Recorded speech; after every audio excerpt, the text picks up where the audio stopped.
Welcome viewers to jobs update. I hope you are doing well. आज के हम video में बात करेंगे कुछ वैकेंसी जो आ रही हैं SIDBI से, जो कि आपकी परमानेंट पोस्ट हैं और ये आपकी इंडियन ऑफ गवर्नमेंट्स के अंडर में आने वाली पोस्ट है, जो कि इसका हेडक्वार्टर्स लखनऊ में है। SIDBI क्या है? तो SIDBI का मतलब है small industries development bank of India. थोड़ा सा हम इसके बारे में जान लेते हैं। ये एक ऐसा बैंक है जो कि इंडिया के लाइसेंस एंड रेगुलेशन का ऊपर वर्क करता है, जो कि micro small and medium enterprises finance companies है इन इंडिया में जो रहती हैं, उसके ऊपर ये काम करती है, जिसमें आपका रेगुलेशन और लाइसेंस वगैरह का काम इसका बेसिकली रहता है। और ये इंडिया के jurisdiction ministry of finance government of India में आती है। तो अगर आप लोगों को इस तरह से जो कि गवर्नमेंट्स वैकेंसीज आती रहती हैं, वो उसकी मैं अपडेट लाती रहती हूँ इस चैनल पे। अगर आपको वैकेंसीज़ की अपडेट चाहिए टाइम टू टाइम, तो आप इस चैनल को सब्सक्राइब और बेल को प्रेस कर सकते हैं, ताकि आपको जो अपडेट्स नोटिफिकेशन है वक्त के साथ मिलती रहे। तो चलिए हम बात करते हैं इस वैकेंसीज़ की। जो वैकेंसी है इसमें 2 पार्ट्स में डिवाइड की गई हैं, grade A and grade B. वो है असिस्टेंट मैनेजर की, और जो ग्रेड बी की पोस्ट है वो है मैनेजर की। इसमें पोस्ट दी गई है। तो ये कुछ इंपॉर्टेंट डेट्स हैं जो इसमें ओपनिंग रजिस्ट्रेशन हुआ है, यानी आपकी जो स्टार्ट हुआ है रजिस्ट्रेशन होना, तो वो 8 नवंबर 2024 से हुआ है, और लास्ट डेट इसकी रहेगी 2 दिसंबर 2024। जो एज क्राइटेरिया है, जो आपका एज के रिगार्डिंग इसमें क्राइटेरिया है, वो आपका रहने वाला है 8 नवंबर 2024 तक है। और इसके अलावा जो एग्ज़ाम है वो उसमें होगा 2 फेज़ में एग्ज़ाम होगा, जो कि ऑनलाइन ही होगा। फर्स्ट फेज़ का जो एग्ज़ाम है उसकी डेट है दिसंबर 22 2024, और जो सेकंड फेज़ का एग्ज़ाम है वो रहेगा 19 जनवरी 2025। और उसके बाद इसमें इंटरव्यू भी है। इंटरव्यू में जो रहेगी डेट वो है अभी फरवरी 2025, इसमें इन्होंने डेट दी है। तो हम देख लेते हैं इसमें नंबर ऑफ़ वैकेंसीज कितनी है। जो नंबर ऑफ़ वैकेंसी हैं ग्रेड ए की, वो टोटल है 50, एंड जिसमें कैटेगरी वाइज भी डिवाइड किया गया है, SC ST OBC EWS और अनरिजर्व। इस तरह से यहाँ पर कैटेगरी वाइज आप देख सकते हैं वैकेंसीज यहाँ पर अलग अलग दिखा दी गई हैं। और जो नंबर ऑफ़ टोटल्स की बात करें तो वो 50 रहने वाली है, जो जनरल में है। इसके अलावा जो बी ग्रेड की वैकेंसीज़ हैं वो भी 22 हैं, जिसमें कि जनरल 10 है और लीगल की 6 है। इसी तरह इंफॉर्मेशन टेक्नोलॉजी की 6 है, और इसको भी इन्होंने कैटेगरी वाइज डिवाइड कर दिया गया है। जो आपके इसमें वैकेंसीज है, ग्रेड ए की जो वैकेंसी है उसमें जो रहने वाली है एज आपकी, वो 21 मिनिमम एज है और मैक्सिमम 30 है। और ग्रेड बी के लिए आपको एज चाहिए 25 से मिनिमम 233 ईयर्स होना चाहिए। अगर आप schedule caste and schedule tribe से बिलोंग करते हैं तो 5 ईयर का रिलैक्सेशन है। अदर OBC के लिए 3 ईयर्स का है, एंड जो PWD एंड रिजर्व कैटेगरी से आते हैं उनके लिए 10 ईयर्स का रिलैक्सेशन रहने वाला है। मैं बात करती हूँ इसमें अगर सैलरी की, तो जो पे आपका ग्रेड ए है, जो उसका पे लेवल है वो रहेगा 25,000 टू 44,500, एंड जो सेकंड है बी ग्रेड है उसका रहने वाला है 28,050 टू 55,200। इसका पे लेवल रहेगा, और ये आपकी परमानेंट पोस्ट होंगी। और अगर आप इंडियन हैं तो आप इसको कहीं से भी फिल कर सकते हैं। विमेंस और फीमेल एंड मेल, इसको दोनों फॉर्म को फिल कर सकते हैं। एजुकेशन क्वालिफिकेशन ग्रेड ए की जो जनरल है वैकेंसीज उसकी है graduation in commerce, economics, mathematics, stat या business administration, engineering with minimum 60% mark and 50% for ST SC and PWD applicants. यानी कि आपने अगर ग्रेजुएशन कर रखा है कॉमर्स में, इकोनॉमिक्स में, मैथमेटिक्स में, तो आप इसके लिए एलिजिबल हैं, और इसमें आपको 60% होना ज़रूरी है, और ST SC वालों के लिए 50% चल जाएगा इसमें। और इसके अलावा आपके पास company secretary and certificate management accountant में है, या फिर आपके पास चार्टर फाइनेंशियल एनालिसिस है, तब भी आप इसमें एलिजिबल हो जाएंगे। और इसके अलावा है चार्टर अकाउंटेंट, अगर आपने CA किया हुआ है तब भी आप इस फॉर्म को फिल कर सकते हैं।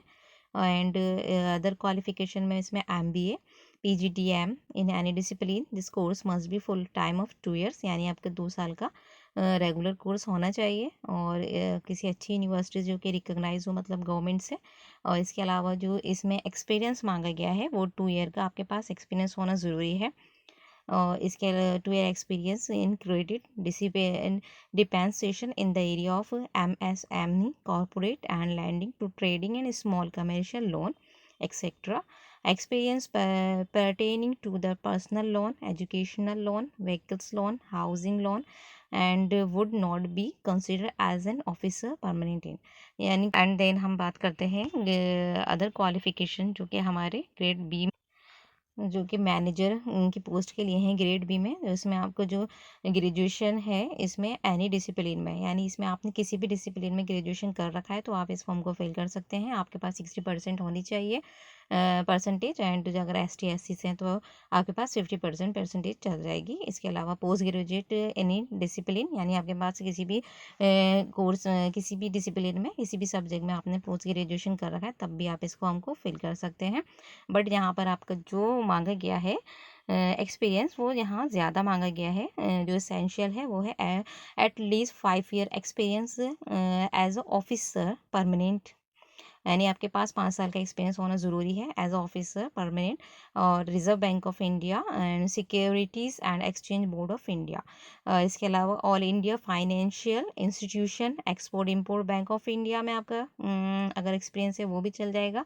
National bank of the agriculture and rural development, NABARD, national housing bank NHB, national bank of finance industry and development and SIDBI, यानी कि आपका इसमें से किसी में भी आपका एक्सपीरियंस होगा तो वो आपका चल जाएगा इसमें। और जो इसमें आपके क्वालिफिकेशन है वो आपकी इसमें ग्रेजुएशन और प्लस मास्टर, अगर आपके पास ग्रेजुएशन है वो भी और मास्टर है तो भी आप इस फॉर्म को भी मैनेजर ग्रेड के लिए फिल कर सकते हैं। और प्लस आपके पास 5 ईयर का एक्सपीरियंस होना मस्ट है। और एक चीज़ और, आप इस फॉर्म को अगर फिल करें तो एक ही पोस्ट के लिए फॉर्म फिल करें। अगर आप मल्टीपल पोस्ट के लिए फॉर्म फिल कर देंगे तो आपका वो कंसीडर नहीं किया जाएगा। और कुछ ऐसे स्टूडेंट हैं जो कि अभी लास्ट ईयर में हैं, परसुइंग है, तो वो भी इस फॉर्म को फिल कर सकते हैं। बट ये है कि आप जब इसमें ज्वाइनिंग के टाइम आपके पास आपकी मार्कशीट और सर्टिफिकेट होना चाहिए, वो आपको वहाँ सबमिट करना होगा। और जो नीचे इसमें मैनेजर ग्रेड बी की जो लीगल वाली है, जो लीगल के लिए है, तो उसमें essential qualification bachelor degree in law from any university institution recognised by university grant commission, यानी कि आपके पास यहाँ पर LLB वगैरह BA LLB होगा तो आप इस फॉर्म को फिल कर सकते हैं लीगल वाली पोस्ट के लिए स्पेशली। और इसमें भी आपको जो वो है एक्सपीरियंस वो भी 5 ईयर का है। और इसके अलावा 5 ईयर के अलावा जो आपका डिज़ायरेबल है, the candidate who possesses a master degree in law company secretary qualified will be a prefer और प्रोफिशेंसी इन कंप्यूटर एप्लीकेशन। इसके अलावा कंप्यूटर एप्लीकेशन में प्रोफिशेंसी होनी चाहिए और ये डिज़ायरेबल है। Candidate who pause A master degree in law, जिसने मास्टर डिग्री कर रखी है लॉ के अंदर, and the company secretary qualified will be prefer, उसको ये प्रेफरेंस देंगे।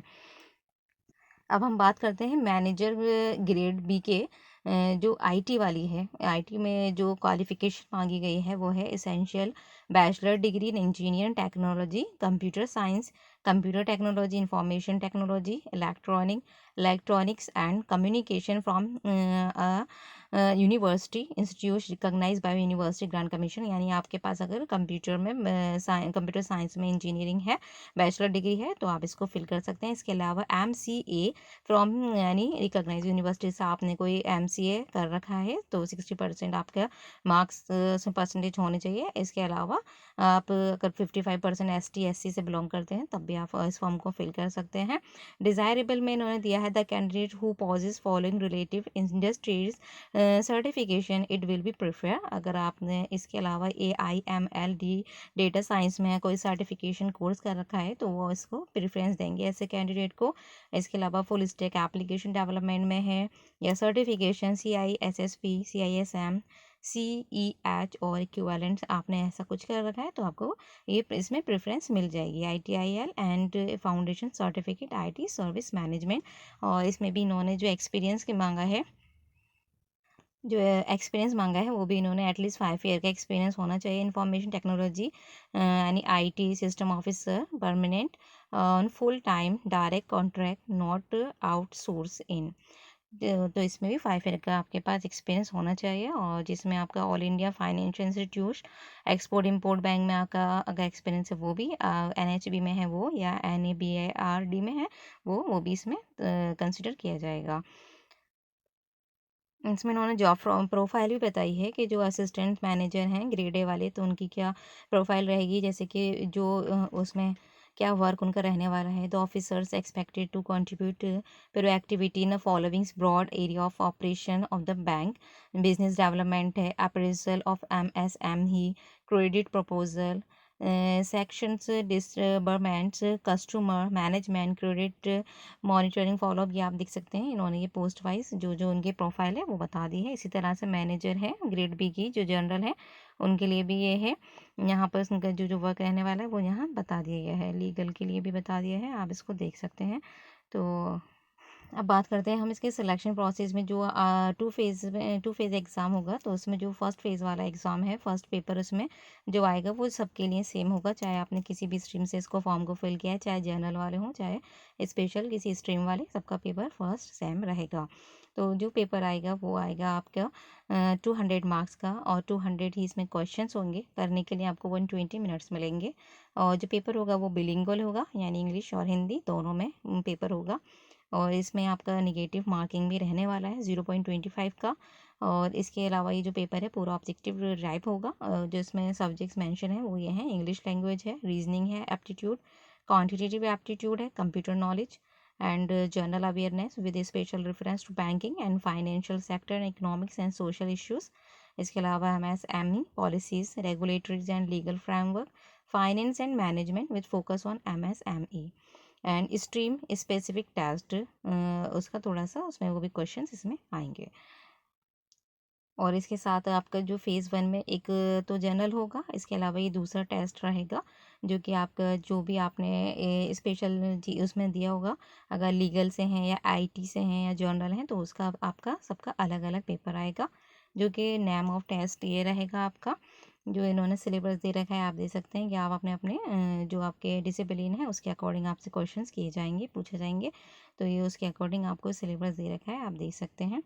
और जो इसके अलावा जो फर्स्ट पेपर है उसमें इंग्लिश लैंग्वेज, रीजनिंग और aptitude, quantitative aptitude and computer knowledge जो पेपर है उसका जो नंबर होंगे वो आपके क्वालिफाइंग होंगे, क्वालिफाइंग सेक्शन के होंगे, यानी आपको वो क्वालिफाइंग करने होंगे। इसके अलावा जो मेरिट में आपके मेरिट बनेगी वो बनेगी जनरल, उसके अलावा आपकी जो मेरिट बनेगी वो बनेगी general awareness with special reference banking और sector and the economics and social issues की, MSME की policies, regulatory and legal framework, finance and management with focus on MSME and stream specific test। तो इस तरह से ये पूरे आपके जो लिस्ट बनेगी उसके बाद शॉर्ट लिस्टेड किया जाएगा कैंडिडेट को। जो लोग शॉर्ट लिस्ट होंगे वो सेकंड फेज़ के एग्ज़ाम के लिए एलिजिबल होंगे। तो आप समझ जाइए, मतलब जो आपका इंग्लिश और रीजनिंग वगैरह है आप उसमें बस आपको क्वालिफाइंग मार्क्स लाना मस्ट है। लेकिन जो आपकी मेरिट रहेगी वो आपकी जो नीचे वाले सब्जेक्ट्स मेंशन किए हैं उनके बेस पर रहने वाली है। इसके अलावा फिर आप जब सेकंड फेज़ के लिए जाएंगे तो सेकंड फेज़ में जो क्वेश्चंस पेपर वगैरह आएगा वो इस तरह से होगा, यानी कि आपका जो पेपर रहेगा फर्स्ट उसमें इंग्लिश रहेगी, ऐसे राइटिंग टाइप क्वेश्चंस आएंगे, यानी इसमें आपके ऑब्जेक्टिव नहीं आएंगे, इसमें डिस्क्रिप्टिव टाइप क्वेश्चंस आएंगे यानी। और 3 क्वेश्चंस में रहेंगे जिसमें 75 मार्क्स के रहेंगे और 75 ही मिनट्स आपको करने के लिए मिलेंगे इसकी फर्स्ट फेज़ में। यानी जो सेकंड फेज़ का फर्स्ट एग्ज़ाम होगा उसमें आपका बेसिकली फर्स्ट एग्ज़ाम जो होगा वो इस तरह का रहेगा, जो कि इसमें राइटिंग वगैरह दिखी जाएगी, इंग्लिश वगैरह का आपका स्किल टेस्ट किया जाएगा, जो कि आपके डिस्क्रिप्शन टाइप क्वेश्चंस के थ्रू किए जाए। और जो सेकंड पेपर होगा वो उसमें आपका आपका रिलेवेंट सब्जेक्ट से होगा, जिसमें कि आपके ऑब्जेक्टिव 50 नंबर्स के रहेंगे। इसके अलावा जो क्वेश्चंस होंगे 10 वो आएंगे आपके डिस्क्रिप्टिव टाइप क्वेश्चन, जो कि आपको लिख के आंसर देना है बाय टाइपिंग, मतलब ऑनलाइन ही रहेगा, टाइप करके आपको आंसर देने होंगे, वो आपके 50 नंबर्स के रहेंगे और 75 मिनट्स आपको करने के लिए मिलेंगे इसमें। देन आपका जब सेकंड फेज एग्ज़ाम होगा, जब शॉर्ट लिस्टेड कैंडिडेट हैं वो इंटरव्यू के लिए कॉल किया जाएगा, देन आपका फाइनल इसका सिलेक्शन हो जाएगा। देखा जाए तो इसमें काफ़ी लंबा प्रोसेस है सिलेक्शन का, और लेकिन ये है कि पोस्ट अच्छी हैं तो आप एक बार ट्राई कर सकते हैं, ट्राई करने में कुछ नहीं जा रहा है। और जो एप्लीकेशन फ़ीस है इसकी वो रहेगी 1100 रुपये जनरल और OBC के लिए, और ST SC वालों के लिए 175 रहेगी। लास्ट डेट इसकी 2 दिसंबर 2024 है। और जो स्टार्ट हो चुके हैं फॉर्म फिल होना वो है 8/11 यानी 8 तारीख 11वें महीने से, नवंबर से। तो अभी इसमें काफ़ी टाइम है, आप फॉर्म फिल कर सकते हैं और तैयारी करें कि एग्ज़ाम दें, हो सकता है आप क्वालिफाई कर लें। और ये सिटीज़ हैं और जहाँ पर इनका सेंटर पड़ेगा एग्ज़ाम का फर्स्ट फेज़ का। ये सिटीज़ और स्टेट वगैरह के नेम दे रखे हैं, आप देख सकते हैं जो आपके नियरेस्ट हैं, जहाँ से आप बिलोंग करते हैं। अपना सिलेक्शन, अपना सिटी उसके अकॉर्डिंग सेलेक्ट करिए। इसी तरह सेकंड फेज़ के एग्ज़ाम के लिए भी कुछ स्पेसिफिकेशन है जो सिटीज़ हैं जहाँ पर एग्ज़ाम होगा। तो आई होप आपको वीडियो कुछ इन्फॉर्मेटिव लगी हो, अच्छी लगी हो तो वीडियो को लाइक और चैनल को सब्सक्राइब करें। Thank you for watching.